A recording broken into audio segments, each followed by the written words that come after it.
आपका बहुत बहुत स्वागत है मेरे YouTube चैनल में। आज हम देखने वाले हैं इस प्रॉब्लम का सल्यूशन और ये प्रॉब्लम है बीएससी फर्स्ट ईयर के सेकंड पेपर का। यहाँ पर हमें सिंपल दिया हुआ है कि सॉल्व दिस इक्वेशन। ये इक्वेशन गिवन है और इसको हमें सॉल्व करना है। तो सबसे पहले जो बीएससी फर्स्ट ईयर में है और इन जनरल भी जो कंपटीशन की तैयारी कर रहे हैं उनके लिए भी ये बता दें कि आपको सबसे पहले इस इक्वेशन को सॉल्व करने के लिए इसको ऑब्ज़र्व करना पड़ेगा कि ये है linear differential equation with constant coefficient. ये है आपका linear differential equation with constant coefficients. ठीक है, ये इस टाइप के इक्वेशन है और इसको सॉल्व करने के लिए सबसे पहले आपको ऑक्सिलरी इक्वेशन लिखना पड़ता है। फिर उसे सॉल्व करेंगे तो आपको CF मिलेगा, कॉम्प्लीमेंट्री फंक्शन मिलेगा एंड देन अगेन फिर से आप नेक्स्ट स्टेप सॉल्व करेंगे तो आपको PI मिलेगा, पर्टिकुलर इंटीग्रल मिलेगा और दोनों को ऐड करके लिख देंगे सम अप करके, तो हमें सल्यूशन मिलेगा इस इक्वेशन का। ओके, सो स्टार्ट करते हैं। सबसे पहले हमें गिवन क्या है, d³ plus 3d square plus 2d into y equal to x square. ये है linear differential equation with constants coefficient. कैसे, यहाँ पर d क्या है, हमारा d है जो वो आपको रिप्रेजेंट कर रहा है derivative with respect to x, इसलिए यहाँ पर ऑर्डर क्या है 1। डिफरेंशियल इक्वेशन का ऑर्डर 1 है, इसलिए हम इसको कहेंगे लीनियर डिफरेंशियल इक्वेशन। और कोफिशिएंट्स क्या है, d³ का कोफिशिएंट 1 है, d स्क्वायर का कोफिशिएंट 3 है, d का कोफिशिएंट 2 है। इसका मतलब कि जो कोफिशिएंट्स हैं वो कांस्टेंट है, ना कि फंक्शन ऑफ x। ठीक है, फंक्शंस नहीं है, वो कांस्टेंट्स है, इसीलिए इस इक्वेशन को कहेंगे linear differential equation with constant coefficient. तो इसका हल लिखते हैं, सॉल्यूशन लिखते हैं। इसके सॉल्यूशन लिखने के लिए हमें सबसे पहले लिखना पड़ेगा auxiliary equation. Auxiliary equation Hindi में कहते हैं सहायक समीकरण। कैसे लिखा जाता है, आपको क्या करना है, जो आपका ये फंक्शन ऑफ d दिया गया है, फंक्शन ऑफ d, या फिर आप कहें इस इक्वेशन को आप इस फॉर्म में भी लिख सकते हैं, fd into y equal to q। Okay, given equation can be written as fd means function of d into y equal to q, means function of d क्या है हमारा d³ plus 3d square plus 2d, और y ये हो गया और ये हो गया हमारा q is also a function of x। तो यहाँ पर ऑक्सिलरी इक्वेशन निकालने के लिए आपको सिंपल जो ये फंक्शन ऑफ d है इसको 0 एज्यूम करना होता है, यही होता है ऑक्सिलरी इक्वेशन। तो हमारा इक्वेशन हो जाएगा d³ plus 3d square plus 2d equal to 0। इसे सॉल्व कर लीजिए, d के मान निकाल लीजिए। क्योंकि यहाँ पर d की डिग्री 3 है, इसका मतलब कि इसके 3 वैल्यूज़ आएंगे, 3 रूट्स आएंगे d के।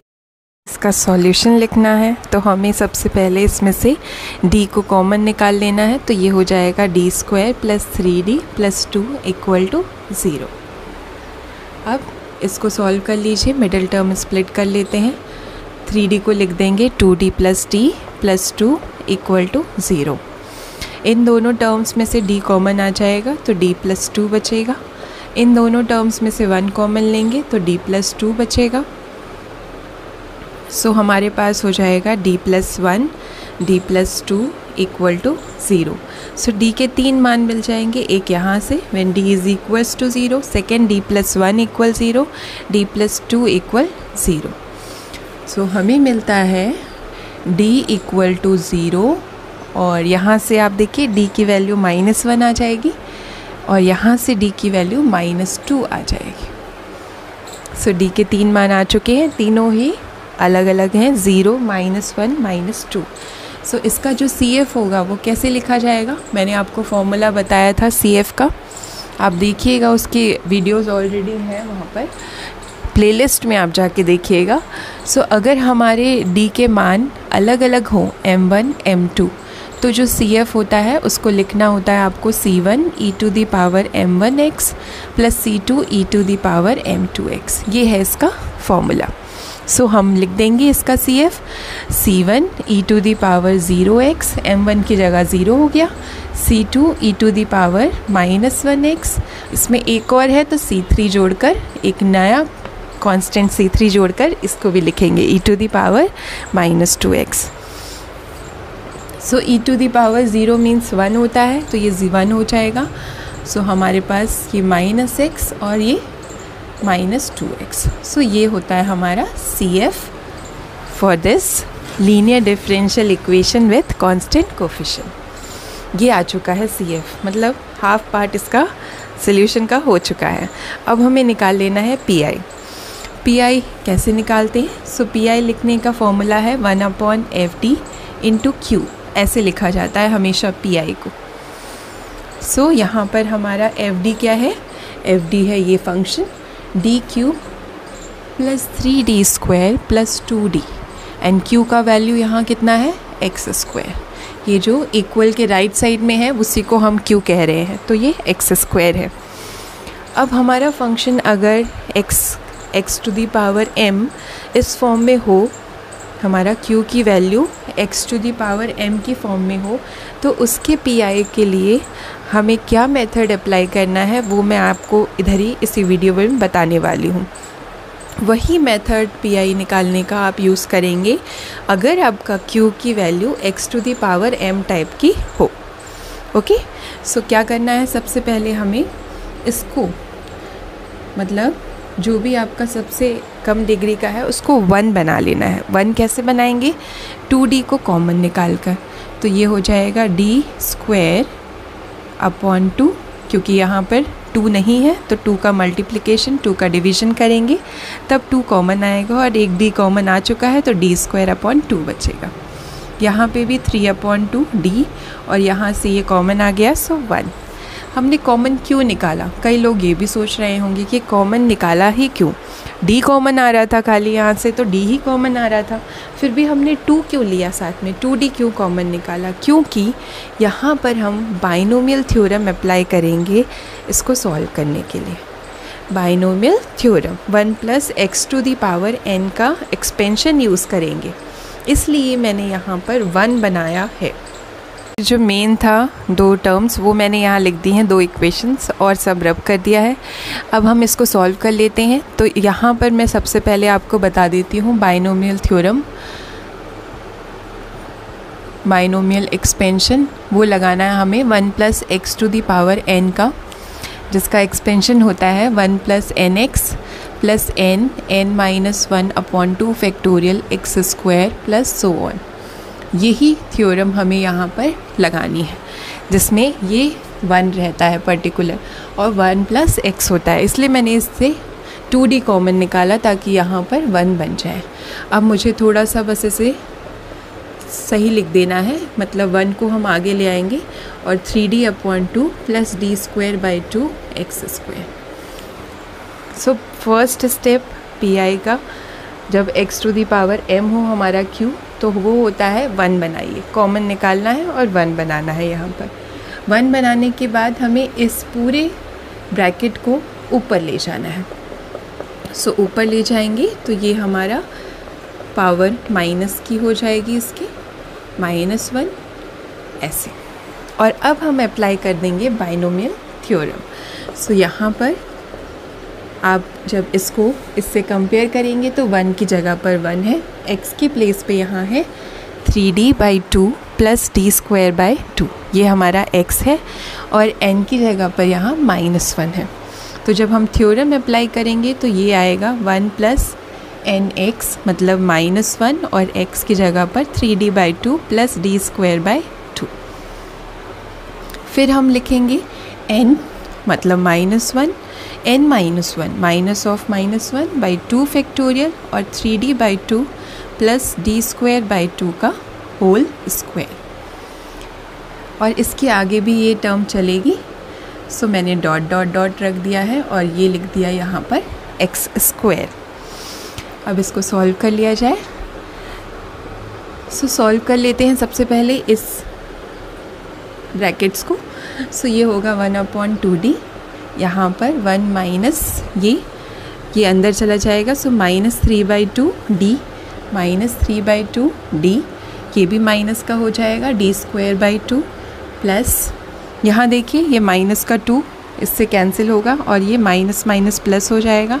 यहाँ हम a प्लस बी का होल स्क्वायर का फॉर्मूला लगाएंगे तो ये a² plus b² plus 2ab देगा, मतलब 3d/2 का स्क्वायर प्लस d²/2 का स्क्वायर प्लस 2ab, मतलब 3d/2 d²/2 plus dot dot dot x²।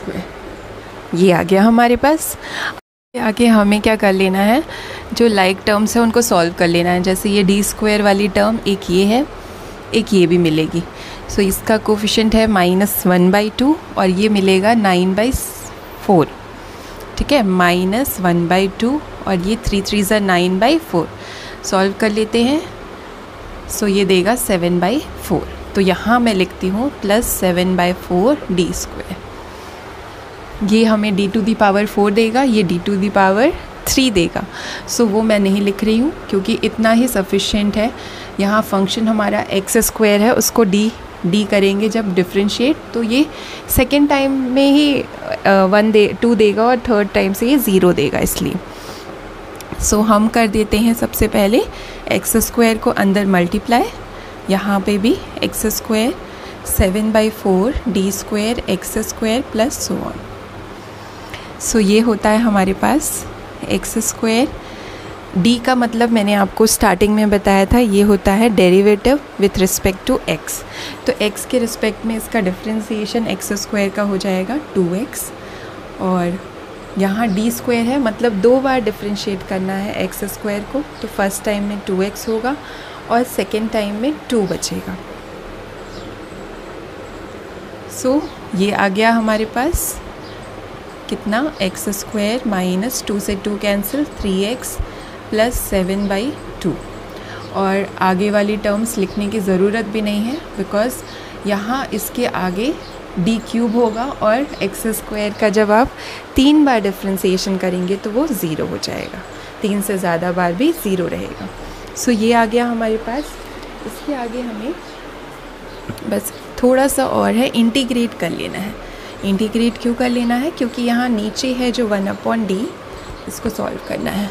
ये है हमारे पास 1/2 और जो ये 1/d है इसको क्या करेंगे हम, इंटीग्रेशन के साइन में चेंज करेंगे, x² माइनस 3x प्लस 7/2 और dx के रिस्पेक्ट में इसको इंटीग्रेट करेंगे। इंटीग्रेशन करना बहुत आसान है, x² का हो जाएगा x³/2। ये 1d तो डिफ्रेंसिएशन है बट 1/d, सो इंटीग्रेशन। यहाँ पर -3x²/2 प्लस 7/2x। सो 2 का मल्टीप्लिकेशन कर दीजिए, x³/4 3x²/4 प्लस 7x/4। सो ये आ गया हमारा pi। अब हम लिखेंगे solution. Therefore this complete solution of given linear differential equation with constant coefficient is y is equals to CF plus PI। Simple. Solution लिखने के लिए दोनों को ऐड कर देते हैं, हिंदी में कहते हैं अभीष्ट हल।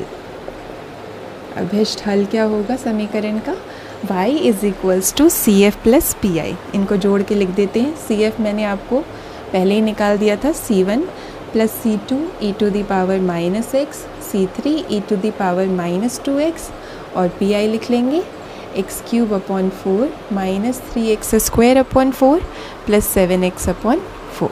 सो ये है हमारा answer of the given linear differential equation with constant coefficient.